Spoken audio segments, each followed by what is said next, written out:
सभी को राम राम, बड़ों को प्रणाम। सोमवार को यदि अमावस्या पड़ती है तो वो सोमवती अमावस्या हो जाती है। उस दिन पीपल की पूजा करते हैं और ये कहानी अवश्य सुनते हैं। तो देखिए, बताना चाहूँगी कि एक गरीब ब्राह्मण परिवार था। उस परिवार में पति पत्नी एवं उसकी एक पुत्री थी। उनकी पुत्री समय के गुजरने के साथ साथ धीरे धीरे बड़े होने लगी। उस पुत्री में बढ़ती उम्र के साथ सभी स्त्रियोचित सगुणों का विकास हो रहा था। वह कन्या सुंदर, संस्कारवान एवं गुणवान थी, परंतु गरीब होने के कारण उसका विवाह नहीं हो पा रहा था। एक दिन उस ब्राह्मण के घर एक साधु महाराज पधारे। साधु उस कन्या के सेवा भाव से अत्यधिक प्रसन्न हुए। कन्या को लंबी आयु का आशीर्वाद देते हुए साधु ने कहा कि इस कन्या के हाथ में विवाह योग्य रेखा नहीं है। तब ब्राह्मण दंपति ने साधु से इसका उपाय पूछा।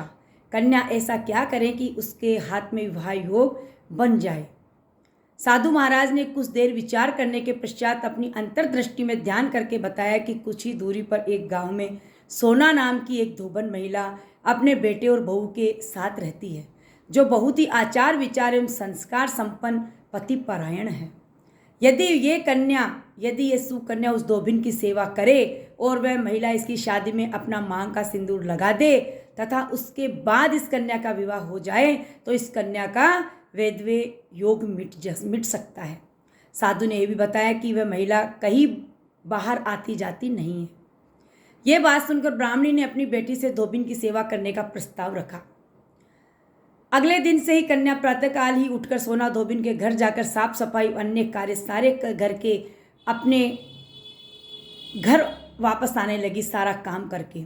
एक दिन सोना धोबन अपनी बहू से पूछती कि तुम तो सुबह ही उठकर सारे काम कर लेती हो, पता नहीं चलता क्या बात है। बहू ने कहा, माँ जी, मैंने तो सोचा कि आप ही सुबह उठकर सारा काम खुद खत्म कर लेती हो, मैं तो देर से उठती हूँ। ये सब जानकर दोनों सास बहू घर की निगरानी करने लगी कि कौन है जो सुबह ही घर का सारा काम करके चला जाता है। कई दिनों के बाद धोबिन ने देखा कि एक कन्या मुंह ढके अंधेरे में घर में आती है और सारे काम करने के बाद चली जाती है। जब वह जाने लगी तो सोना धोबिन उसके पैरों पर गिर पड़ी, पूछने लगी कि आप कौन हैं और इस तरह छुपकर मेरे घर की चाकरी क्यों करती है।